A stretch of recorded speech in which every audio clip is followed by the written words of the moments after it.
দুর্নীতি দমন commission S Alam গ্রুপের চেয়ারম্যান মোহাম্মদ সাইফুল আলম ও তার পরিবারের বিদেশে অর্থ পাচারের বিষয়ে বক্তব্য জানতে ইসলামী ব্যাংকের 25 কর্মকর্তাকে তলব করেছে। বুধবার ইসলামী ব্যাংকের প্রধান কার্যালয়ে এ সংক্রান্ত একটি চিঠি পাঠানো হয়। ইসলামী ব্যাংকের যেসব কর্মকর্তাকে তলব করা হয়েছে তারা হলেন এসভিপি ও শাখা প্রধান হাবিবুল্লাহ আল আমিন, এভিপি ও operations manager Kamrul Islam Mamun, FAVP ও investment incharge Mohammad Jahirul Islam Sarkar, FAVP ও foreign exchange incharge AB Morshed, SPO ও GB incharge Ashraful Alam, PO ও dealing officer Mohammad Jahangir Alam, SAVP ও head of zone Mahmudur Rahman, DMP Miftahuddin, senior assistant vice president Mohammad Momtaz Uddin Chowdhury, AMD Mohammad Kaiser Ali, AMD JQM Habibullah, DMP ও CRO Mohammad Aftab Hussain, DMD AMM Kamal Uddin, DMD Mohammad Sabbir, ACVP Mohammadullah, ACVP GM Mohammad Giasuddin Kader, ACVP Mohammad Rafiqul Islam, EVP Mohammad Farid Uddin, নির্বাহী কমিটির chairman অধ্যাপক মোহাম্মদ সালিম উদ্দিন, সদস্য তানভীর আহমেদ, মোহাম্মদ কামরুল হাসান,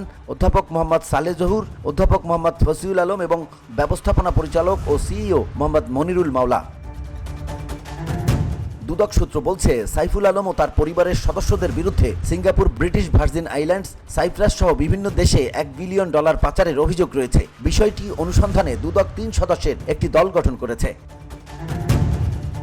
দুদক অনুসন্ধান দলের প্রধান উপপরিচালক মোহাম্মদ আবু সাইদ গণমাধ্যমকে বলেন, অনুসন্ধানের স্বার্থে বক্তব্য জানতে ইসলামী ব্যাংকের 25 কর্মকর্তাকে তলব করা হয়েছে। 5, 6 ও 9 ফেব্রুয়ারি তাদের বক্তব্য নেওয়া হবে।